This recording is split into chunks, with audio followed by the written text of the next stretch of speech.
Welcome everybody to my talk on California history. My name is Bill Hoffman and I'm the loyal tour guide for the Chicago Club. People know me as Hoffy and my tour company is called Hoffy Tours. Since we can't get on a bus quite yet, I'm going to lead you on a series of fun virtual tours through the Southland. I've been a teacher all my life. I taught high school and college, really love teaching, so I hope you enjoy these talks that I'm doing. They're supposed to be educational and I think they'll be fun. Today's talk developed from a lot of the wonderful places that we visited on our tours. California history is really all around us on our street names, our city names, and historic monuments. I wonder, did you study California history in fourth grade? I know I did. Quite frankly, I don't really remember anything except I made an adobe brick, which I dropped on my way to school. So I started researching California history and I found out that it has a really amazing story to tell. In only 100 years, it went from an area of Native American societies to a Spanish colony, to a Mexican territory, to the 31st state of the United States. It's a story of Spanish explorers, Franciscan missionaries, Mexican ranchos, and even a gold rush. So come and join me as we explore these amazing 100 years of California history. And by the way, I love the Chicago Club. Okay, my talk is going to focus on the period of time from Spanish colonization to statehood. So we'll go to the second slide. What I found to be quite amazing, in less than 100 years, California saw tremendous change. First of all, we had the Native American period from 13,000 BC to the 1700s. Then we had European exploration, then Spanish colonization with the missions, and then the Mexican Rancho period, and then California statehood. So if you look at the time when the missions were established to when California became a state, it's less than 100 years. So it's hard to believe how much happened. So before we look at that 100 years of history, let's take a look at the Native American period. The Native Americans came to California and North America from Asia. They crossed the Bering Strait 15,000 years ago. And unlike what happened in central Mexico, where one large group dominated the area, which was the Aztecs, California had scores of diverse cultures. You can see from this map some of the many different Native American cultures that were dominant in California. They spoke over 100 mutually unintelligible languages.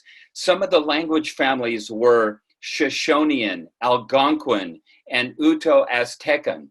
And it turns out that California had one of the highest population densities of Native Americans of any part of the US. These different Native American groups had different specialties. In the Northwest, they needed more canoes because there were more rivers. In the Northeast, there were salmon and acorns to harvest. And the picture on the bottom left is the Chumash group, and they built these tunnels to go across to the Channel Islands. Their estimates were there were about 300,000 Native Americans living in California at the time of the arrival of the Spanish. It turns out that they were hunters and gatherers, and if they couldn't get enough animal protein, they often harvested seeds, nuts, and tubers. As a matter of fact, acorns were a very important part of their diet. But acorns have a lot of tannins in them. So you have to soak them in water to get the tannins out, and then you crush them. But it turns out that it's quite a lot of protein when you do it that way.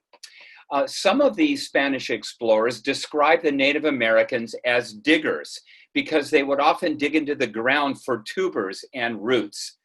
As far as animals they hunted, well, let's take a look at the next slide.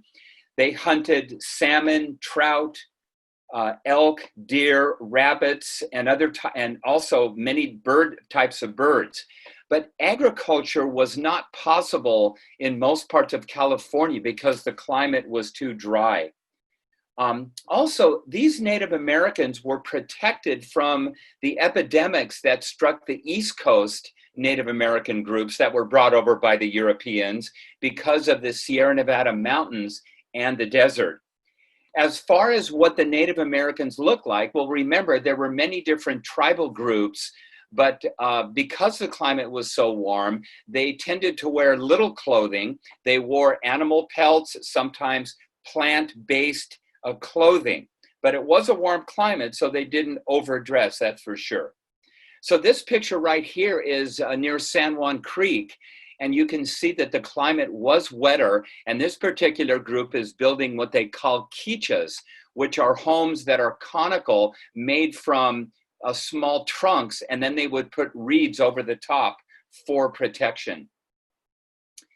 An important part of the Native Americans' life was basketry. Since they were hunters and gatherers, they needed baskets to gather medicine, to gather roots and berries and things that they had. And the basketry of the Native American groups in California is quite famous. It's one of their cultural specialties. They were for gifts, they were for medicine, they were for carrying babies.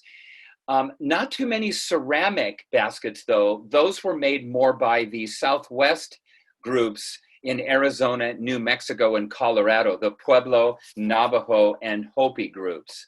But look at these beautiful baskets. They are very, very famous. Some of them were woven and some of them were coiled. But one of the saddest things about the Native American period is when the Europeans arrived, of course, there were lots of epidemics. The Spaniards inadvertently brought smallpox, measles, influenza, syphilis, and dysentery. And this caused a huge population decline. And then when the missions were established, there was even more exposure to these epidemics. But you can see from a population of about 300,000 in the late 1700s, the population would go down almost 80,000 in only 40 years, and then would go down more than 100,000 by the time of the gold rush. And sadly, after the gold rush, there was a second genocide when some of the miners and prospectors of the gold rush actually carried out massacres and murders of Native Americans between 1840 and 1870. So this is a very sad legacy of the European contact. However, the good news is that the 20th century rebound, California now has over 700,000 Native American groups, the largest in the US. Now, when we look at Spain and California, it's a really interesting story because Spain actually was not very interested in California. They were more interested in the gold and silver that was found in New Spain, which is Mexico, or Peru, where there was lots of gold. It turns out, if you look at the map, California is too far away. So when Spain came to the New World, they were looking for spices, but they discovered a whole continent. And then they quickly discovered gold and silver, which made the colonial cities of Mexico and Peru and Ecuador very, very rich. They were able to buy the spices from the Philippines. They shipped them back to Spain. They shipped back the gold and silver. And they were able to buy goods from England and the Netherlands to finance the lifestyle of the Spaniards. I think the Spaniards should have built a few more factories rather than castles, but that's another story. But since there was no gold, California was kind of off the map for the Spanish explorers. The first Spanish explorer was the famous Juan Cabrillo. He was actually a conquistador who helped Hernan Cortez conquer the Aztecs in the city of Tenochtitlan in central Mexico. He later he lived in Guatemala. He did have slaves, and he went up the coast with his galleon and he explored California for the Spanish king. He first entered California in San Diego Harbor in 1542. So that's the first European contact in California. He went all the way up the coast past San Francisco, but interestingly enough, he never discovered San Francisco Harbor, which is, of course, our greatest bay or harbor. he did hypothesize that the Native Americans were a subsistence culture, that there wouldn't be a lot of gold or riches, and Spain was really then not so interested in California. It also turned out that he was attacked by Tongva warriors on San Miguel Island. And when he came off the boat, he broke his leg and he developed a gangrene. And he is buried actually on Catalina Island. But the Spaniards wouldn't come back for almost 80 years, and then they wouldn't come back for another 100 years. Here's a picture of Juan Cabrillo's famous galleon, the San Salvador. These galleons were called the stallions of the sea. They had a great capacity for cargo. They had to store, of course, a lot of gold and silver and supplies, and also horses, and they held up to 90 sailors. So you can go down to the Maritime Museum and actually go aboard the recreation of Juan Cabrillo's San Salvador. A really fascinating thing about California was early map makers thought that California was an island. It got its name from a novel in the early 1500s about this island led by a Black warrior queen named Calafia. And this island was ruled by these strong women, but unfortunately they would feed the intruders to the winged creatures called griffins. And a lot of the early map makers thought that Baja California was actually an island, not a peninsula. And many of the early explorers talked about a place called the Strait of Anian. It was a passage to Asia and to the rich area of spices. So there's a picture of what they thought early California was, and that was actually the Bering Strait. But early map makers thought it was the passage to Arctic North America or to Asia. So California gets its name from Queen Calafia, a mythical island called California. So I think that's kind of a fun way to start our history of California. Another famous explorer now was Sebastián Vizcaíno, who in 1602 left from Acapulco and he came up the coast of California. He even went past San Francisco, and he actually renamed areas that Cabrillo had named. He named Catalina Island, Carmel, the Santa Barbara Channel Islands, and Monterey. But once again, he did not do a lot of inland exploration, and since there was no gold, Spain was not interested in settling this area and would not return for over 150 years. Now comes Gaspar de Portola, one of the most famous explorers of California history. So what happened is Spain began to get serious about settling California. So they decided that they would need to explore it. So a ship left from the Pacific coast of Mexico. They left with 219 sailors, and they arrived in San Francisco. Unfortunately, many of the sailors were sick with scurvy. They still didn't understand that vitamin C cured scurvy. So over 75 of the sailors were too sick to start this famous expedition by Portola. So 61 soldiers left with Portola to explore all the way up and to try to find Monterey Bay, which was described by Cabrillo and Vizcaíno. These soldiers were called leather jackets because that's what they wore.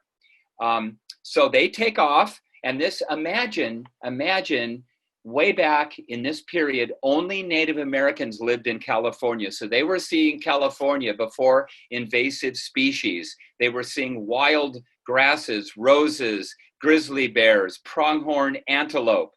And all along the way, they had to find water sources. They found in general lots of Native American villages.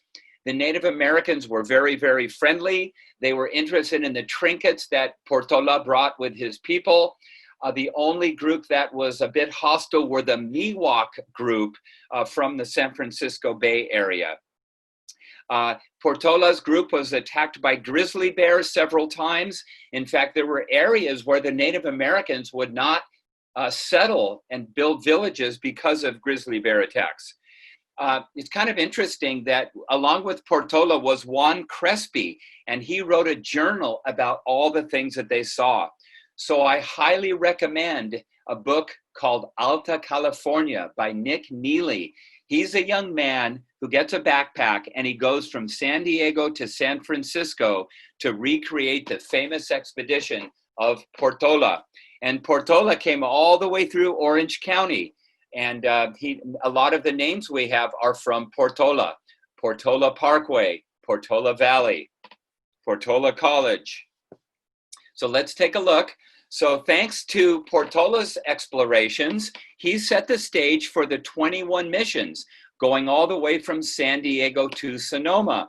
And that is, of course, called El Camino Real. These beautiful string of missions, about a day's walk in between. And you can see in the picture the staff with the bell. When you see the staff and the bell, you know you're on the royal road of the missions. And the photograph on the bottom right are the mustard seeds. The urban legend is that Portola and his soldiers would drop mustard seed along the ground so that the Franciscan missionaries could follow easily from one mission to the next. As you know, those mustards are now an invasive species in California. We'll never get rid of them, but they are quite beautiful. So the California strategy was to develop Upper California or Alta California. They needed to build missions, pueblos, which are towns, and presidios, which are forts. They knew that they had to compete with the English. Sir Francis Drake arrived north of San Francisco in 1579. In fact, there's a National Historic Landmark, Drake's Bay, where he claimed part of California for England.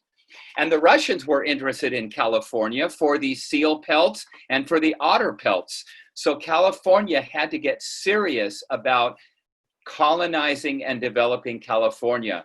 On the bottom right, you can see the soldados de cuero, the soldiers with the leather jackets. So Spain built 4 military districts called presidios. And the presidios were typically in a quadrangle, in a square, so they could be defended. There's one built in San Diego, Santa Barbara, Monterey, and San Francisco. And they weren't actually attacked that often, although there was a French pirate who also lived in Argentina named Bouchard. He did attack and burn Monterey in 1818, and he did a smaller attack at San Juan Capistrano. Now, obviously, these presidios would be built close to the shore because they had to keep their eye on possible pirate raids. The most beautiful presidio and the most restored is the one in Santa Barbara. I really recommend going there. And there's an interesting story behind it. Bouchard, the pirate, was off the coast contemplating an attack. So the soldiers of the presidio convinced the townspeople to walk back and forth along the ramparts so that the presidio would appear to have more people than it actually had. So I recommend the presidio in downtown Santa Barbara. Now, as the Spanish built missions and pueblos and presidios, they needed a building material and there weren't enough trees. So they used adobe. Adobe is simply clay with straw, which is allowed to dry. And they could build walls that were 2 to 3 feet thick, which could be very solid, which could keep buildings cool in the summer and warm in the winter. They provided good insulation, although they could rarely be several stories. So another problem, though, with adobe is when it rains, the adobe, being mud, would simply wash away. So the Spanish, with the help of the Native Americans, would grind up shells and limestone, and they would cover the adobe with this white coating, and that would prevent the adobes from washing away and keep them quite strong. They also had to have lighter pitched roofs so that the building wouldn't collapse. So there was usually a wood a wood ceiling, and then there was red tile above it. On the picture on the right is Old Town San Diego. By the way, there were missions in Baja California, quite a few of them, as a matter of fact. They were built even slightly earlier than the Franciscan missions. They were founded mostly by the Jesuits, but the Jesuits were deemed to be too powerful by Carlos III, the King of Spain, and he expelled the Jesuits from the Baja missions, but many of them are still there in Baja California. So how did the mission system work? It was kind of an ingenious setup. The idea was that if Spain could baptize the Native Americans and they could become citizens of New Spain, of Alta California, they could become part of Spain and its colonies, and that would make Spain more powerful. They usually had 2 Franciscan priests per mission, about 6 soldiers, and an average of 1,000 natives. You can see this diagram. You can see in the front is the barracks of the soldiers. You can see the mission grounds, which is a quadrangle where lots of the work happened. And in the back, you can see the rancheria. The rancheria is where the Native Americans lived, and then they would work during the day. You can also see on the bottom left, you can see what looks like a ditch. It was always very important to bring water to the missions. And those waterways were called zanjas. Z's are pronounced in Spanish like an S. Those are zanjas. So these missions some of them were actually quite elaborate. They raised cattle, horses, and sheep. They had specialty crops, including corn and grapes for wine. They had skilled vocations where they tanned hides and they made soap and candles. And the Spanish tried to be careful to allow the Native Americans to practice some of their traditional dances and festivals. But then again, they were being converted to Catholicism, which was a totally different new way of life. They estimate that about 15% of the Native Americans rebelled against converting to Catholicism. They often fled the missions. They were captured and punished. There were definitely some revolts. There was a revolt against San Diego's mission, and there was a large revolt by the Chumash in the Santa Barbara missions. But the whole idea was to convert the Native Americans to a totally different religion. Their religion previous was animism, a worship of nature. The Native Americans' forced labor was important for the missions, and these newly baptized Native Americans were called neophytes because neo means new, brand new, and they were recently baptized to the Catholic Church, and they obviously did the hard labor. They could not go back to their old way of life in many cases because the Spanish cattle had destroyed the native grasslands. And yes, there were lashings that were meted out as punishments. But these missions are our most famous link with our early history in California. So let's take a look at some of the missions. One of the biggest missions is Mission San Luis Rey. It's actually a National Historic Landmark, which is the most prestigious nomination that a building or site can get in the United States. It's called the King of the Missions. It has 200,000 acres. It had 3,000 Native American workers and 65,000 livestock. It is located between San Juan Capistrano and San Diego and has an absolutely beautiful church.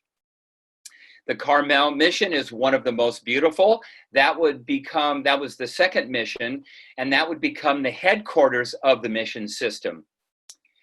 This is where Father Junipero Serra, who became a saint, lived for the most part.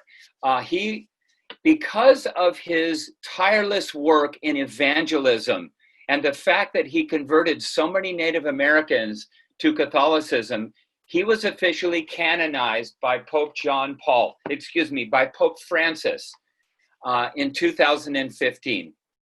However, his canonization was very controversial because sadly, so many of the Native Americans died due to the endemic diseases. So when he was named a saint, many of the Native American groups protested. And you've probably heard that several of the statues of Father Junipero Serra have been torn down. Yes, he did punish some of the Native Americans, but he also protected some of them for more brutal punishment. So Saint Junipero Serra is buried at the beautiful Carmel Mission. Another beautiful mission is very close to us, Mission San Juan Capistrano. It's called the Jewel of the Missions. One of the famous things about it was in 1812, the old stone church sadly was toppled by an earthquake, and 40 parishioners sadly died that morning. And since there was no reinforcement, they never rebuilt the old stone church, and it is now a memorial to those who have perished. Also, the return of cliff swallows that migrate every year from Argentina became a famous tourist draw, along with a song about the return of the swallows in Capistrano, made San Juan Capistrano one of the most famous missions. And it is also one of the most popular and heavily visited missions. Absolutely beautiful. Look at those California poppies. San Antonio de Padua is a beautiful mission. It's actually located on property that was donated by William Randolph Hearst. And over the Santa Lucia Mountains, which were named by Vizcaíno, by the way, is where Hearst Castle is. And Julia Morgan, the famous California architect, designed a beautiful hotel very close to Mission San Antonio de Padua. Another great mission is Mission Santa Barbara. Mission Santa Barbara is continuously operated by the Franciscans. They were never expelled from that mission. It was destroyed by earthquakes twice and rebuilt. And one of the more interesting stories is this woman that you see on the left-hand side. She was a Nicoleño woman. Her Nicoleño tribe lived on San Nicolas Island, the most remote of the Channel Islands. And what happened was this Nicoleño group had been attacked by trappers. So a later group decided to evacuate the Nicoleños. But for reasons historians don't quite understand, Juana Maria never got on that boat. So she was stranded for 18 years on San Nicolas Island. And eventually, some missionaries and explorers came back. They found vestiges of her settlement, and they got her to come back to Santa Barbara. She spoke her Nicoleña dialect, but sadly, the Chumash Indian language, it was mutually unintelligible, so they couldn't communicate. She seemed to be happy to be in Santa Barbara, but sadly, she died 7 weeks after she arrived on the mainland, and she is buried at Santa Barbara Mission. So inspiring is her story that an award-winning children's novel, The Island of the Blue Dolphins, was written, and it was inspired by the life of Juana Maria, who lived on San Nicolas Island for over 18 years. Quite a story. I've seen her grave marker there at Santa Barbara. But the Spanish did not only build missions, they also built towns. And Los Angeles, the largest city in California, is one of those towns. And it was very interesting. It was founded in 1781. The actual name is La Reina de los Ángeles de Porciúncula, the lady, Our Lady, the Queen of the Angels of Porciúncula, which was the name of a nearby river. And the Spanish did not mess around when it came to building cities. The laws of the Indies required every city to have a plaza. And you can see the diagram of the Plaza del Pueblo, which was mandated by the King of Spain. And that's why going to Mexico and South America is so interesting, because every town has a plaza, including Los Angeles. And they also required arcaded buildings and a church to be located right near the plaza. But sadly or not sadly, depending on your viewpoint, the missions declined rather quickly. That's because Mexico broke away from Spain in their War of Independence. Many Mexican citizens who weren't born in Spain were tired of the discrimination, and they didn't think Mexico was benefiting the way the people born in Spain were. So Mexico successfully broke away from Spain, and the missions were secularized. The land was supposed to be distributed to many of the Native Americans, but it was mostly given to settlers. Mexico appoints governors to the distant territory of Alta California, and more foreigners move into California. And the picture on the bottom right, you can see that the Mexican Rancho period is about to begin. And the word for cowboy in Spanish is vaqueros. So the missions were officially secularized in 1834. And as I said before, many of the Native Americans were supposed to get land, and they weren't given any land. The Spanish Franciscan priests were required to sign an oath of allegiance to Mexico, or they were expelled from the missions. Here they are, and they're expelling the Spanish Franciscan priest from Mission San Juan Capistrano. And it turns out, by the way, that an Englishman, John Forster, married the sister of the Mexican government, Pio Pico, and he inherited over 200,000 acres of land, and he decides to go live in the mission after he bought it. And it wasn't until Abraham Lincoln in the 1850s decides to give the missions back to the Catholic Church. Now, this is a very interesting time period in California. The people that were Mexican citizens who were born in California were called Californios. They were often the sons and daughters of the soldiers, and they lived in California for this rancho period. There were about 800,000 of them total. They made their money from hides, from their ranches, and they traded for finished goods mostly from New England. Their economy, as I said before, was based mostly on ranches, and they started to begin trading with these ships that came from Boston. These Boston trading ships were actually called department stores on ships, because they had finished goods like furniture and metal and spices and perfume that the Californios needed and wanted. And the diagram on the left is one of these New England traders who's throwing the cowhide off the cliff onto the boats. Now, one of the most famous of these Yankee traders is Richard Henry Dana.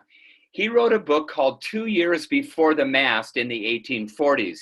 It's one of the few books about California written from the perspective of a US settler of what early California was like. So he came around Cape Horn, and by the way, you can look at the map on the left.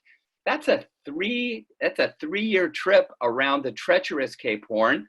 And his ship, the Pilgrim, went up and down the coast of California, trading finished goods for hides, which would go back across to Boston to be made into boots and leathers and hats. He describes getting off the ship in Santa Barbara and seeing one of the famous fandangos, one of the parties that the rancheros, the Californios would give.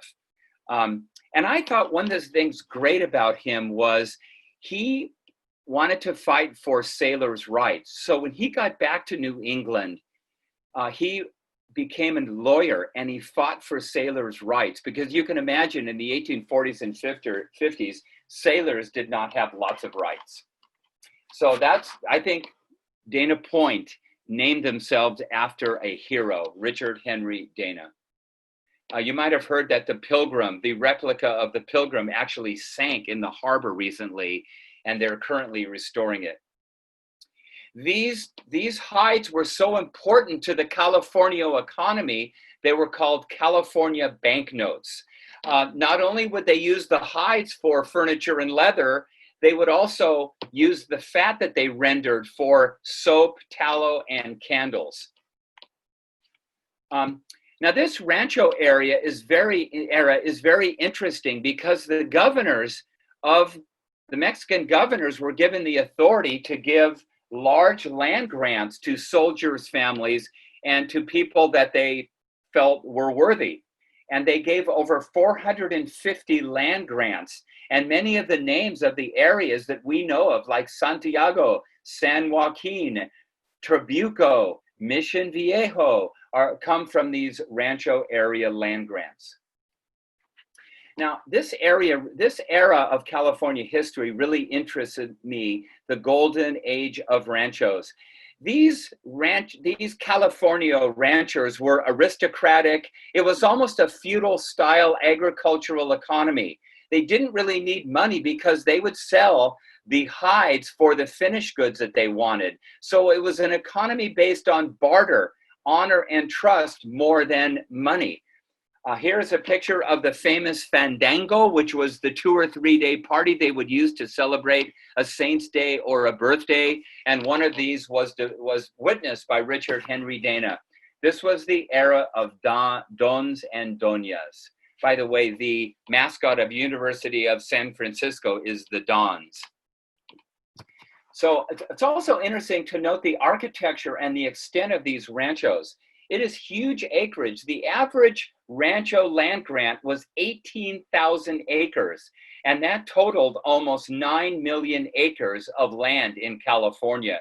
So as you go up and down the coast, you can see that California has preserved many of these rancho headquarters or ranch homes.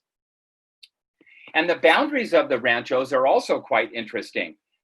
You can see the names. The Spanish land grants before Mexico broke away from Spain: San Pedro, Los Feliz, Simi, Las Virgenes, Santa Ana were Spanish land grants. Mexican land grants included Temescal, La Brea, Los Alamitos, Cerritos, Tahunga, Duarte, and the list goes on. And one that's close to Laguna Woods is Rancho Santa Margarita y Las Flores. Bolsa Chica is not far up the road. But the rancho period does not last very long. Remember, I said in less than 100 years, we go from a Native American period to a mission period to a ranch period. And the rancho period did not last very long because war would break out between Mexico and the US. And then the gold rush would bring in so many settlers. 500 vessels would come into San Francisco Harbor in 1849, that the rancho period would come to a slow decline. Now, the American military would obviously have a very uneasy alliance with the Mexican governors because prior to 1848, remember, California still belonged to Mexico. There's a great book I recommend called The Decline of the Californios. It's about how after California became a state, these Mexican citizens called Californios were still allowed to own these large acreages, but slowly but surely, they lost their land title because they didn't have the proper documentation, and they often lost in court. Sorry, I went in the wrong direction. So we had this Mexican-American revolt, and it's interesting to know how California got its flag. So it turns out that the war broke out in 1846, and a few months later, a group of about 24 settlers and trappers decided that they were going to take over Sonoma. And by the way, it took 3 months for California to know that the United States had declared war on Mexico. So these settlers come into Sonoma and they capture the Mexican government, Vallejo, the Mexican governor that you can see seated there on the left, and they make him swear allegiance to the new California Republic. They hastily design a flag with the brown bear or the grizzly bear, and they hoist the flag and they declare the California Republic. But they weren't a very organized force, and several months later, a larger American force would capture Monterey, and they would raise the flag, the American flag, in Monterey, and that was the true capturing of California. So this was a brief rebellion called the Bear Flag Revolt, but that's a very beautiful town to go to, Sonoma. They have a gorgeous plaza, and the mission is right there. The Mexican-American War was not very bloody in California, fortunately. The California campaign had very few battles. They were mostly in Southern California. Mexico at the time had a fairly weak government, and they couldn't really bring a large army to bear. There were several battles east of San Diego and San Pascual. There was a battle in San Pedro and in San Gabriel. But remember, there were only about 1,500 California residents, and many of them really were almost more like Californians than they were Mexicans. So they had sort of a loose allegiance to Mexico, and they weren't anxious to fight. But when the US military captured Monterrey, the war was over. And the Treaty of Guadalupe Hidalgo, Mexico gave, and you can see the large chunk of land that Mexico gave to the United States, all of California, parts of Nevada, Arizona, New Mexico, and Texas. But interestingly enough, that treaty and the Treaty of Cahuenga said that the Californios who owned these ranches could still hold the title, and many of them would become US citizens. So as I said before, the treaty guaranteed the property rights to the Mexican Californios, but they would have to prove their title to the Lands Commission, and many of their property deeds were not regarded as sufficient, and many of them lost their land. So as you go up and down the coast of California, some of these original Californio families certainly continue to own land and are now US citizens, but many of them did lose their land. So I think you'd agree, this is a pretty amazing history. A lot happened in a short period of time. So what's the legacy of this time period? Well, first of all, the mission period is certainly important in our curriculum. It's part of the 4th grade curriculum. And over 500,000 kids visit our missions every year. But there is, of course, a change in focus.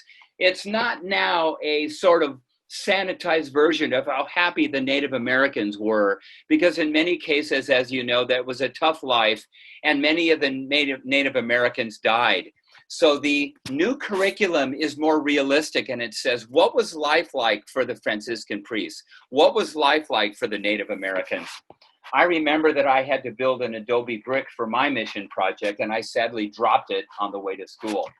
But our missions are a very, very important part of our legacy. And in Mission San Juan Capistrano, there's a very interesting room on the Native Americans and how they lived off nature. Also, the Mexican land grants are very, very important. Because of these Mexican land grants, they had so much land that American settlers and American citizens could go in and buy property, and they could buy huge tracts of property, and they could build these amazing planned communities. They could, for example, Irvine was based on Rancho Santiago and Santa Ana's huge rancho.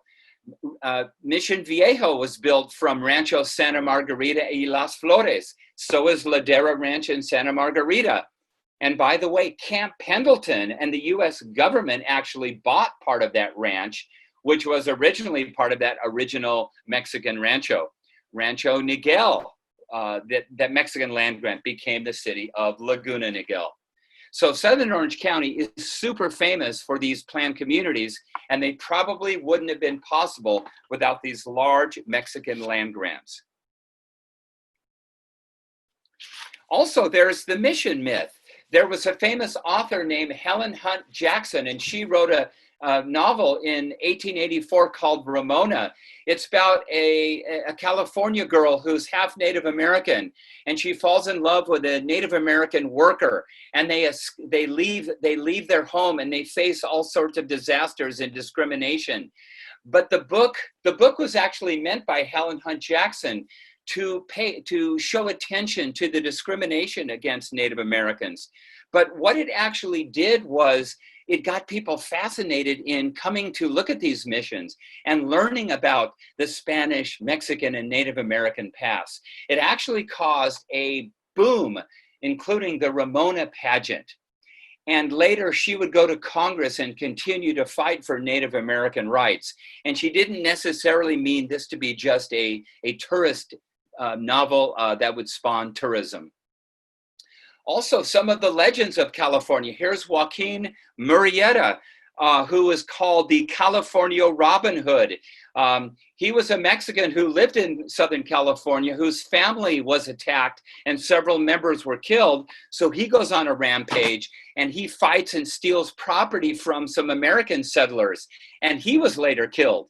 And some people think that that sponsored the Disney movie Zorro, and also The Curse of Capistrano, starring Guy Williams. And also, one of the legacies of this California period is ranch life. One good example is the Leo Carrillo Ranch. Leo Carrillo was a famous Mexican-American actor. He was Pancho in the Cisco Kid, and he donated land to California. He became a parks commissioner, and he established a famous ranch in Carlsbad. And that single-story look of his ranch became very popular in the 50s and 60s in Southern California. That's the ranch-style home you can see on the bottom left. And also, this famous California history is part of our Spanish-Mexican legacy. Santa Barbara, which is probably the most famous town for reviving the Mexican-Spanish period, they have their fiesta days every August where they relive their history, and they basically close down the town for the entire week. Oh, another fun story about that.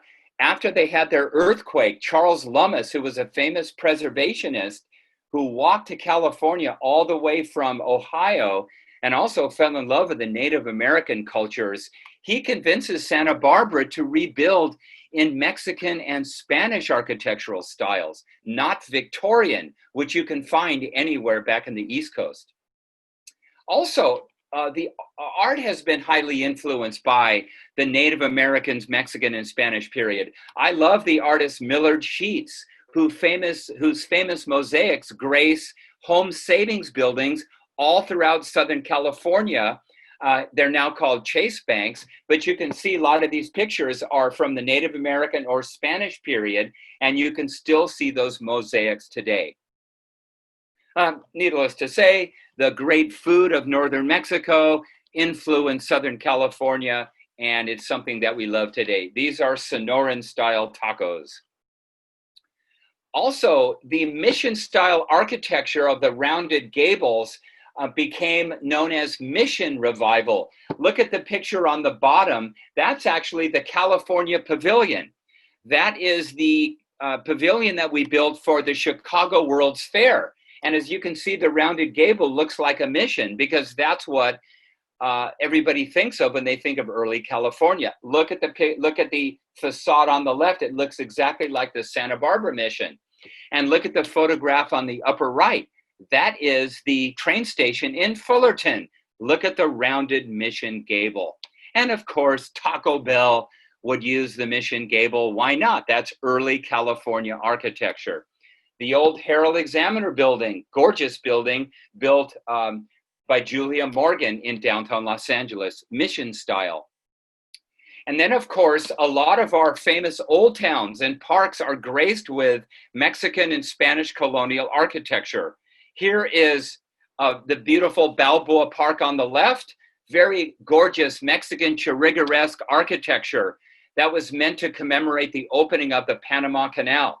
And the Santa Barbara County Courthouse, which is a National Historic Landmark, is a beautiful example of early Spanish 1920s architecture. And it's also a National Historic Landmark.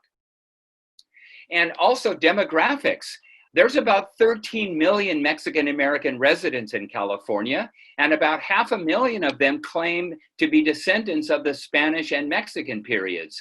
We also have almost 1 million Native Americans who live in California, the most in the United States. You can see the diagram on the bottom left. That's the number of Mexican Americans who live in the United States. The diagram in the middle is the Native American groups in California.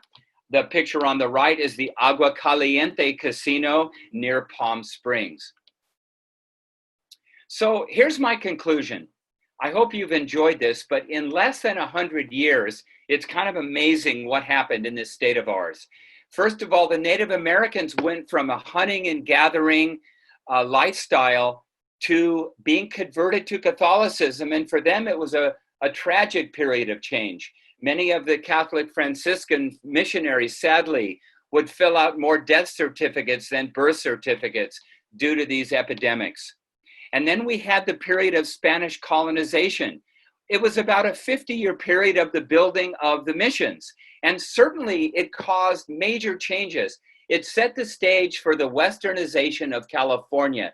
It set the stage for the Rancho period and the new economy of California. Then we have the Californio or Rancho period. I call it the brief pastoral period of California. That was a period where ranchos and cowboys were showing the lifestyle of California, and they were increasingly trading with the East Coast traders who would come up and down the coast. And then finally, we had that period of rapid immigration in the late 40s, and Manifest Destiny would win out. Gold would be discovered, and California would become the 31st state in the Union. So I hope you've enjoyed this presentation on California history. The more I study California history, I realize there's so much to know. And until we can get back on a bus again, I'm going to do these presentations once a month. I love doing them. I'm going to do a presentation on the history of Orange County and why Orange County broke away from LA County. By the way, my daughter was just married at the old Santa Ana courthouse. I have a fun presentation on nature in California. How can nature survive in a state of 40 million people? I have a very fun presentation on architectural styles, and it's all about building watching. It's really fun. California has more different architectural styles than anywhere in the world. And then I have a fun lecture on the 20 most interesting places in Southern California. So until we can get on the bus with a wonderful Chicago club, we're going to have some fun lectures, and we're going to explore our beautiful state with these lectures. Be well, everybody, and I really enjoyed this, and I look forward to talking to you again. Be well. Bye-bye. This is Bill Hoffman.